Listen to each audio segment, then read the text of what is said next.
अस्सलामुअलैकुम दोस्तों, सिंधी गीतन जो बेहतरीन ऐं दर्दीलो आवाज़ रखंदड़ फनकार बरकत अली। वफा किथे न रही वफा तलाश न कर। फनकार बरकत अली केर ऐं किथां जो आहे? फनकार बरकत अली खे सिंध में एतिरी शोहरत छो ऐं कीअं मिली?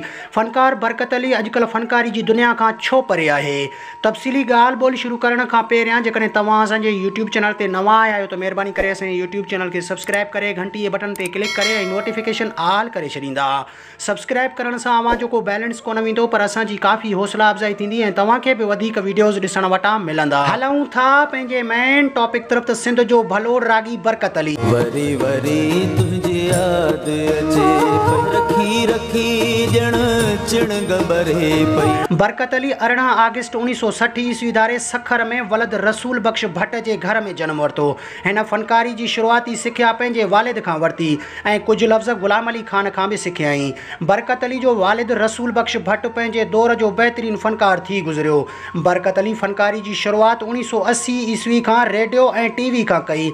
बरकत अली सूफ़ी कलामनि खां सवाइ सिंधी, उर्दू, गज़ल, गीत, काफ़ियूं ॻाईंदो आहे। बरकत अली कशिश टीवी ऐं KTN टीवी जो मक़बूल फनकार बि थी गुज़रियो आहे। संदसि 75 खां मथे एल्बम करे चुको आहे। 3 मई 2009 ते सिंधी फनकार एवार्ड सां बि नवाज़ियो वियो। सिंध जे नमाणे फनकार बरकत अली जे आवाज़ में हिकु दर्द समायल आहे। शाम जो ही पहर नाम साजे कयो। बरकत अली खे सिंधवासी अॼु बि वॾे शौक़ ऐं चाह सां ॿुधंदा आहिनि। इंटरनेट जे अचण ऐं कैसेट जो दौर ख़त्म थियण खां पोइ हींअर बरकत अली घरू मसरूफ़ियात सबबु फनकारी जी दुनिया खां परे आहे। जेकॾहिं वीडियो पसंदि अचे त असांजे यूट्यूब चैनल खे सब्सक्राइब करे घंटी जे बटन ते क्लिक करे ऐं नोटिफिकेशन ऑल करे छॾींदा। मिलंदासीं नई वीडियो में, तेसिताईं अल्लाह हाफ़िज़।